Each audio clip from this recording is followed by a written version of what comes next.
Alrighty. So first of all, I actually have been battling a bit of a cold lately. In fact, yesterday I actually had a low-grade fever. I still have a little bit of it, so hence that's why I wasn't able to do the review of yesterday game between Charlotte and NYCFC, and we'll see whether or not if I can do it again later tonight. I did sleep a lot last night. I didn't wake up until 2 in the afternoon. Almost got 12 hours of sleep last night, but yeah, I'm still not feeling 100%. And even though that is the case, the show must go on when it comes to this video. And I think I just have enough energy in terms of doing this reaction video, looking at more bad prediction that I made in the beginning of the season. We're gonna now look at the Eastern Conference. That is so, as I said before, when it comes to prediction in the beginning of the season, it is very hard to get it right at the end of the season. I mean, it's almost impossible. There's so much factors that could go in hand that could make the prediction very bad. And looking at the Eastern Conference, I actually did look at my prediction beforehand before I start this video, and yeah, it was kind of a mixture of there were some that were actually pretty close to being good, and then there were some that were absolutely wrong from the beginning. But we start off with Toronto FC, who I thought they were going to finish dead last because this is really back to being the first year of the deep rebuild after what happened last all season with the well, not the firing of John Herman, but John Herman of course stepping down after the drone scandal that involved with the Canadian Soccer Association. I thought TFC was back to square one when it comes to the deep rebuild, but despite that, they actually did better. In terms of how I thought overall this season is going to be. They finished in 12th place. Although early on, it didn't look like it. I mean, early on, it was ugly to see. I mean, the first couple of months under Robin Fraser, it was rough to watch. It got to a point where the fans were openly protest about the team, and that it feels like this prediction was now on the fact that they were going to finish a wooden spoon. But the season got a little bit better as the season goes along. A part of that is, one, they finally got rid of the contract of the two Italians. Again, I felt like it was their MLS Cup for TFC fans. As long as they can get rid of those two Italian, the by far the worst contract right now in MLS. That feels like it's a huge bonus for this team, and they did exactly that. And really, for the rest of the season, not only with that kind of off their shoulder, but the team definitely played much better, especially on the defensive end. This was a really tough team to break down. And while they definitely don't play the prettiest brand of soccer, in fact, you could say it's probably the most boring brand of soccer, kind of haram ball in the sense that TFC play. Hey, it's effective. I mean, it got them some resort. They went on that crazy streak where they win games with a draw in a row, which is a league record. So hey, all in all, I mean, I know they didn't make it to the playoffs, but there are definitely some progression, and not to mention, getting Georgia Mihailovic near the end of the summer transfer window. He feels like he's going to be the next Sebastian Javenko or even the Alejandro Pozuelo of a player. And I know that sounds crazy to say early, but with what he did with Colorado and also with Montreal, and already what he did in his latter time with TFC, I have a feeling he's going to be a very good player for this TFC's side in the future. He might be a beacon of hope in terms of the attack that was, yeah, let's safe to say it was not good whatsoever. Then we look at number 14. I predict the DC was going to finish that, and I was close. Have they not drew against Atlanta United on decision day? Have they lost that game? They would actually, or actually, no, I'm sorry. Have they won that game against Atlanta United? They would actually finish 14 in the standings and wouldn't have won the wooden spoon. But hence, they drew that game. So yeah, they won the wooden spoon because of that. But really, everything I said about this team in the beginning season kind of come to fruition. I knew this team was not going to be great. I mean, this team is a mess from top to bottom, and it's unfortunate that as this season goes along, it's pretty much the same thing. I think it's probably even gone worse with the way that there's just no direction from top to bottom, and I feel very bad for DC fans because I mean, I know that they obviously need to go for a rebuild, but how can you do a rebuild when you have an incompetent front office and an incompetent ownership on the team, and a team itself that not only the roster that was built is completely all wrong, but it's almost getting to a point where it's like a USL level kind of roster, and we kind of see it throughout this season where you can see the quality of them between even some of the worst team in the East are just next to nothing. It was that bad for this DC team. Then I look at third team. So I predicted that the Philadelphia Union was going to finish at this place. This is my first bad prediction I made, and this is kind of what I say the Vancouver prediction that I did. Terms of getting it all wrong, and the big reason why I thought the Union were not going to finish very well is that I thought this was a transitional year for them. I said it in the beginning of the season with the old core being gone. It feels like after last year that was kind of the last hurrah, and that core didn't didn't get it done at Hull. They didn't even make it to the playoffs last year as well. I thought this is kind of the rebuilding time. And also, hiring Bradley Carnell, I don't know if that was the right answer in terms of going through this rebuild. Well, I wouldn't say a rebuild, but more like a retool that this team was going through in. Yeah, turns out that was not the case. It feels like he was definitely the right hire, and who knew that even with the transitional period that they have, I mean they still have some core pieces, part of the old core guys like Ty Baribo, uh, um, Mikael Uru, and even Quinn Sullivan is still part of the old core. And on the defensive side, they still have Jacob Glesnes and Andre Blake as part of the old core. But there are definitely some new pieces. And again, this Union team, one thing that makes this team so good is the academy, and also the transfer that they made has been relatively smart. Who would have thought that Danny John Jack would be a great replacement for Jose Martinez? I definitely didn't see that one coming. And who would have thought that Mecania would be a great replacement for Jack Elliott that they lost doing this season as well. And who knew that Ty Baribo would continue the goal scoring threat that he had last season and picked up this season as well. And who also would have thought that losing Daniel Gastek definitely didn't hurt this team whatsoever. I thought that move was kind of interesting, and one that again I feel like they probably could have hold on for him because of his playmaking ability, but feels like they were still fine without him. So yeah, this Union team, just like Vancouver, they kind of completely proved me all wrong of what I said in the beginning of the season. Another team that kind of also proved me all wrong of what I said in the beginning of the season is Nashville. So I said Nashville was going to finish in 12th place. This wasn't as bad as my prediction that I made with the Union, but all the things I've said in the beginning of the season about Nashville, yeah, that turns out to be completely wrong. I was questioning in terms of Nashville the fact that when you look at this roster, yes, they have some decent player, but there's a lot of question mark. Can Hani Mukhtar get himself back to MVP form? Can Sam Surridge actually be the number nine that this national team has been looking for pretty much even since their first year of existence in MLS itself. And then I also have question with the way that the quality of this team. I mean, it's definitely not as I thought it wasn't as good as what we've seen in previous season. Yeah, that turns out to be a complete false. That the quality of this team is better than ever. Who would have thought that BJ Callahan, his philosophy, that he has just completely different in terms of the Gary Smith ball that Nashville always run. This team, it feels like it's night and day compared to how they play this season than previous Nashville team. They're more of a possession kind of team, unlike a team that rely heavily on set pieces on transitional moment. And who would have thought that Hadi Mukhtar would get himself back to MVP form this season? I mean, what a year he's been having. And Sam Surridge feels like he's the finally the answer in the number nine that they've been looking for. I mean, he only just gone and finished third in the Golden Boot race and was going toe to toe with Messi throughout the entire season as well. So yeah, Nashville definitely surprised a lot of people. Now near the end of the season, there was a little bit of a concern with the bad run of form that they had, even winning the U.S. Open Cup. That is, and the fact that they get a really hard luck draw. The fact that they have to face against Inter Miami, a team that, yeah, let's safe to say that has kind of owned them in the last couple of meetings. Then I thought CF Montreal was going to finish in 11th place.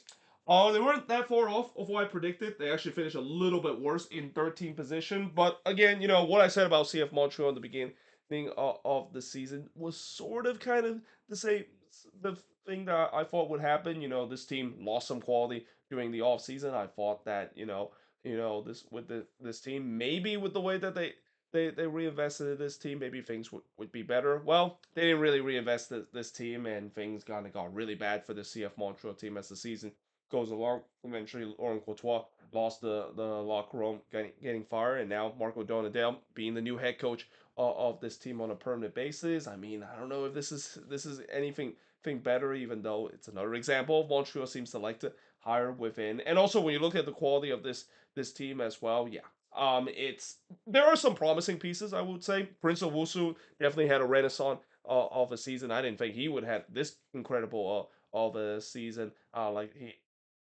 he did previously with Toronto FC as well. But overall, this is a team that is still clearly in a working progress, and you know it's a working progress when the front office openly admit that yeah they're going through a deep rebuild starting next season as well. I said New England was going to finish in 10th place and just miss out on the playoffs. I have heard some people were a little bit more high on New England because of the signings that they made, and that maybe Caleb Porter will get it right in his second season, like you usually see with his previous regime. Absolutely not. It turns out they didn't get it right, and this prediction was actually almost correct as well. They finished just one place than I predicted, and I thought with the way I thought this season was going to go was the fact that New England it was going to take a bit for them to get this team to get going because since they made so much signing in the offseason, it feels like this is kind of like an expansion team in many ways in terms of all the signings that they made. It won't hit in the beginning, but maybe it eventually hit near the end of the season, and maybe it might be a little too late to make it to the playoffs. In terms of that, well, yeah, that's kind of things that I actually got it wrong. I not only the fact that they didn't round their form till it was too late. I mean, throughout the season, it's just been a mediocre season for New England. There were some hope, I think, around June when they were on a pretty good run of form. Well, actually, not June, but more like around May. They were on a good run of form, but then after that, I mean, it's just been a mediocre kind of season. And as we speak right now, I think Caleb Porter is still the head coach of New England right now. I might be mistaken. I think that let's see. Let me take a look at this. Um, yeah, they of course have just said that Caleb Porter have been fired with this team. Actually, that happened a month ago. Again, this is what happened when I'm not feeling well. I kind of forgot about some of the things that I already mentioned. But yeah, I mean, it was a disaster in the making, and it was something that I think we kind of all saw it coming when Caleb Porter finally was letting go of this team. Then I predicted the Chicago Fire was going to finish in ninth place, and I thought this was finally going to be the year. I feel like this is finally the year that they break the curse because it feels like the pieces are definitely there, and especially with Greg Berhalter knowing how he could get teams to the playoffs before, I thought it was going to happen, and it did.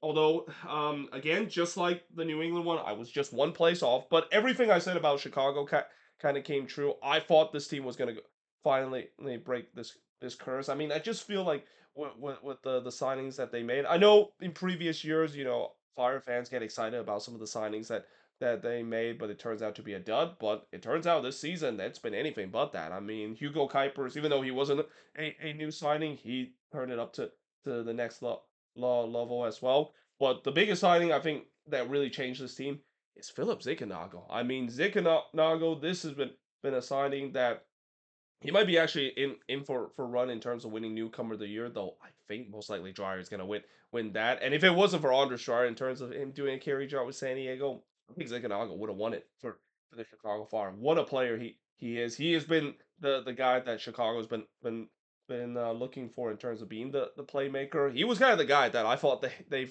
thought Jared Shaqiri would be kind of the player to do so. And yeah, we know that Shaqiri was definitely not that player to really carry the attack throughout the season. I mean, Ziganaga was so good that, I thought for a long time Brian Gutierrez was going to be that player. And to be fair, Brian Gutierrez is still pretty decent when he's on this team, but it's all about Ziganaga now. I mean, this is his team. He is just orchestrating that attack like a maestro, and his connection with both Bamba and Kuipers, those two player that gets the service from him. I mean, it feels like it was time and time again that of course happened. Now their defense was definitely a bit of a mess this season, but again that was kind of expected. We knew this team wasn't going to have a good the defense even with the addition of Jack Elliott, who had an okay season with Chicago. He didn't have a spectacular year whatsoever, but still, I mean, I thought this was finally the year that ends the curse, and for the sake of not only Fire fans, but I just really want the Chicago Fire to finally end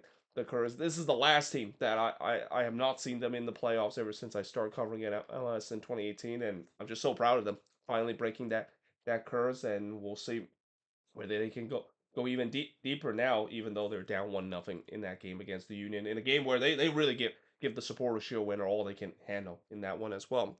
Then I picked the New York Red Bulls. We're going to finish in eighth place. I thought they were going to have a bit of a down year, but I feel like the streak is going to continue. It didn't continue. In fact, the Red Bulls, their streak comes to an end after 15 season. It's kind of ironic the fact that it happened right around the same point when, remember in 2008 when they went all the way to MLS Cup only to lose Columbus in MLS Cup, and then the very next year they didn't make it to the playoffs. That was actually the last time they missed out on the playoffs. Guess what happened in 2024? They win the MLS Cup, lose MLS Cup against the Galaxy, and they miss out on the playoffs the very next year. I mean, it feels like it's deja vu all over again. And when you look at this team, I mean, it was pretty clear that last season, as great as an MLS Cup run that they of course had, that was really a Cinderella story of them. I mean, it was a combination of a Cinderella story and the East just completely collapsed on itself. I didn't think that this team was going to get any better than what last season was. In fact, I would say it kind of got worse than what I saw last season as well. And rightfully so, that of course is the case. And also, Sandro Schwartz not returning to this team after he was let go just recently as well.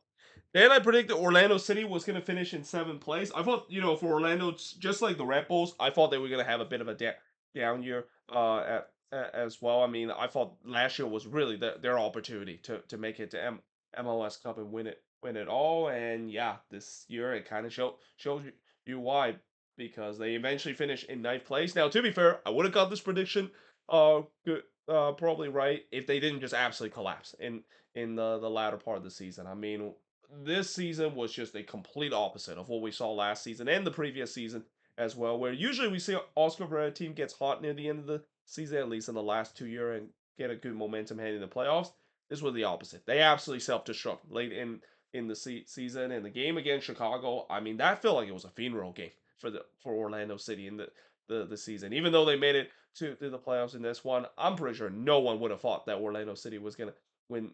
I mean, when you give up 4 goals to Toronto FC on decision day heading into the playoffs, I mean, in many ways, you probably don't deserve to make it to the playoffs. And this is no disrespect to Toronto that is, and I thought that game Toronto probably played one of their best game on decision day. But this is a team that about a couple of months ago, it's hard to believe they had that high point where they beat Inter Miami 5-0, and it feels like they kind of suffered the same problem that Cincinnati had last season, where when you beat Inter Miami and you thought that was kind of the high point of the season, after that it was like a roller coaster. It just goes down and down and down to a point where it was quite quite disappointing to see how the season goes along. And if you're an Orlando City fan, I would say you probably are embarrassed of how the season ended with the way that they just completely fell apart and go through a go through a free fall to a point where, like I said, that game against Chicago in the play around, that was literally like a funeral game for Orlando City. They didn't even bother showing up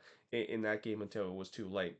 Then I said NYCFC was going to finish in sixth place, and again, I came very close to this. You notice how, in terms of even in my previous prediction, I would have got some of these right. Have these teams not finished like one place below or above us? And in this case, it's the same thing with NYCFC. They finish in fifth place. I thought this was a team that like what I thought last season, probably going to be a very inconsistent team. There's a lot of young guys on this team, and whenever I see young players, it could be very inconsistent.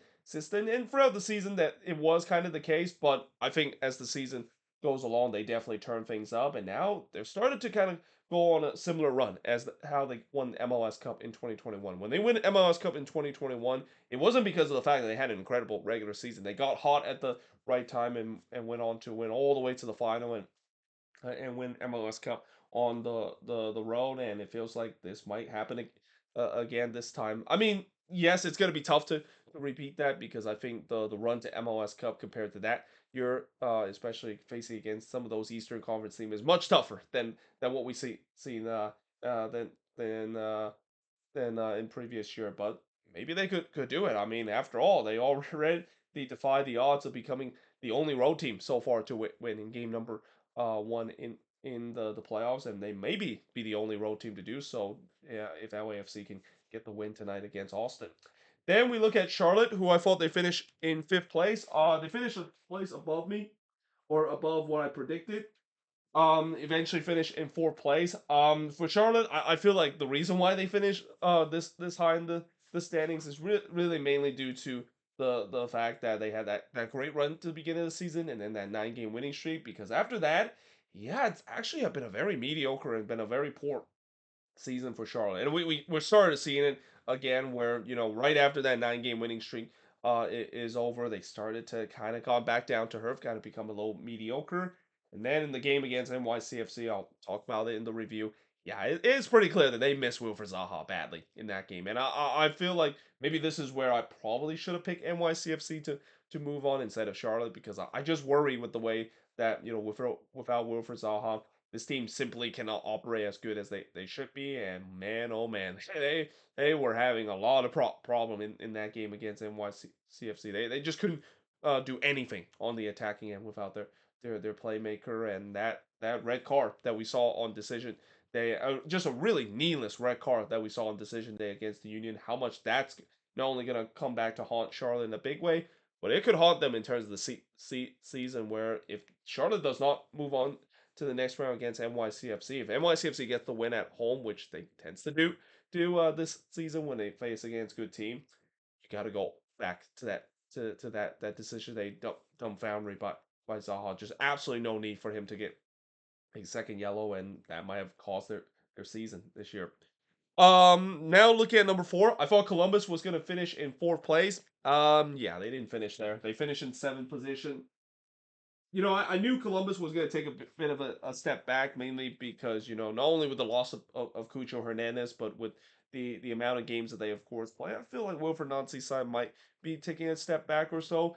I didn't think it was going to be a huge step back, especially in the latter part of the second half of the season. Man, this team just completely self-destruct. Part of that mainly because of injuries that they have on this team, and they also are very unlucky to not to see their main number 9 and a guy that I think he's definitely going to be the hair of Cucho Hernandez in Wissam Abu Ali suffer a season-ending injury. But they have rebounded a little bit better once the injury curse is finally over. They started to win some games, getting themselves out of the playing round, and the reward is facing against their biggest rival against Cincinnati. And that game they went toe to toe with Cincinnati. That's a game where I said this before, and I'll say it again. There's really not much separate between those two teams. Any time when it's a rivalry game like this, any time when you have this kind of game, I just think that there's obviously not going to be anything separate between both of those teams. And man, I really want that Hell is Real Derby to go 3 games because it feels like it deserved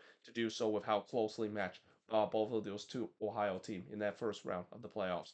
Speaking of the other Ohio team, so I say Cincinnati was going to finish in third place. They finished second.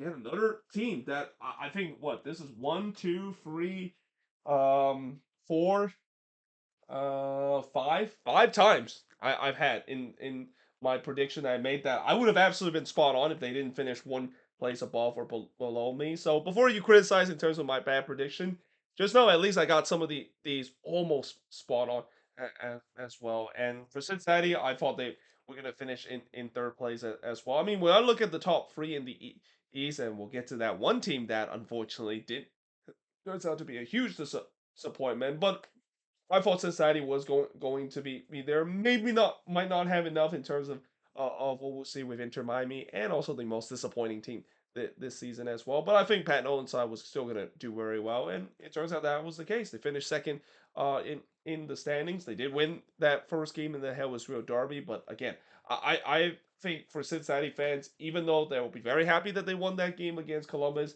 they know that this Hell is Real Derby is far from over. The fact that Columbus went toe to toe with them, and that was kind of almost a game where it's like a coin flip to see who, of course, will win. Yeah, it's not going to be easy for them to still be able to beat their interstate state rival for game number 2, especially now that the series shift to Columbus. And then I predicted Atlanta United was going to finish in second place. Nope, instead they finished 14th. And I don't even need to tell you too much about how bad this prediction was. Besides the fact that I've already mentioned it throughout the season, I've already beat the dead horse. Atlanta United is going to go down as one of the most disappointing team of all time in MLS. I mean, the fact that all the signings and all the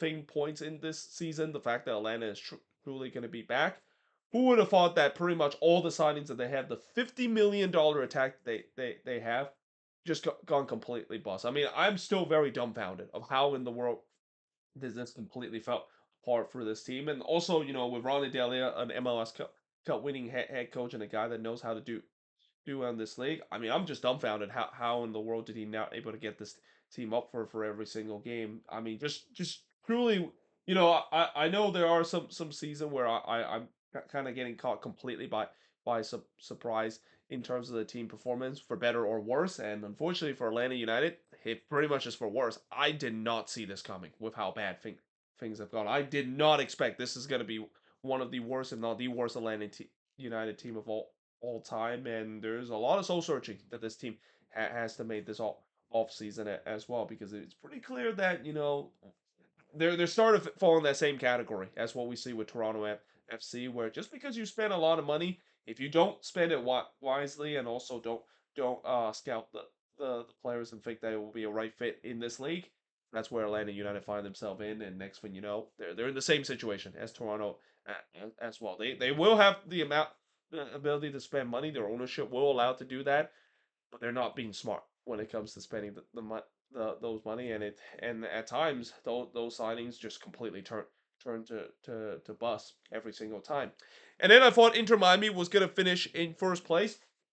Turns out they finished in third. I probably should have picked them to not finish first place. I mean, I was kind of blinded by what I hear a lot of people say Miami was definitely going to finish first. Maybe because I was kind of a little concerned with the amount of games that they play. I mean, they're about to upon playing the most game ever by an MLS team throughout the entire season, and I thought that was going to kind of cripple them, and in some way, it did. I mean, there were some games where they kind of have to dial it back a little bit, and Messi also missed times against this season as well. But for the most part, when they are healthy and when they're at their best, nobody can beat this team. I mean, with the talent that this team has, and with the way that Messi continued to do his thing throughout the season, I mean, how can you stop this team? And even with the defensive issue that there was a concern in the beginning of the season, it feels like as the season goes along, it started to got a little bit better. They're not as bad defensively as what we feel like that's the big Achilles heel of this team. And who also would have thought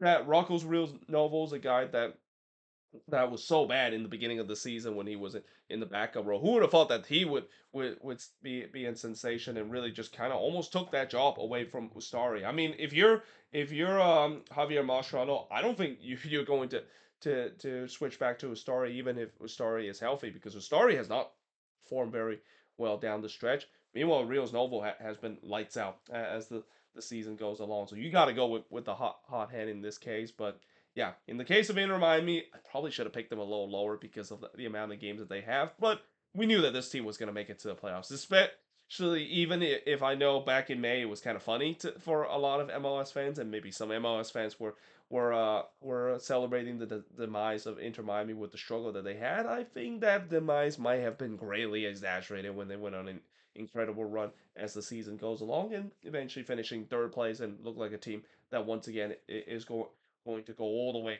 to trying to win MLS Cup, because that's kind of the season for Inter Miami. It's MLS Cup or bust for them.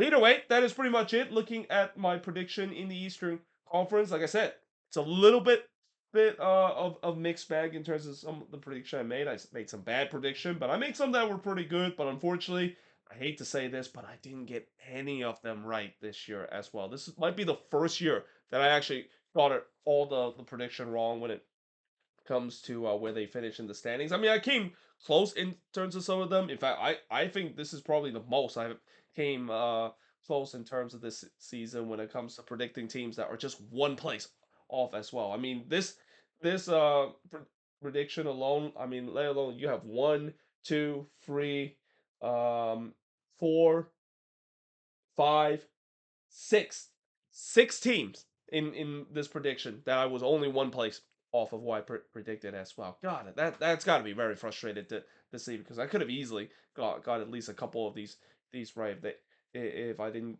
game one off. But either way, hope you guys enjoyed this video. If you do, make sure you guys leave a like, smash the subscribe button, and yeah, I of course will see you guys next time.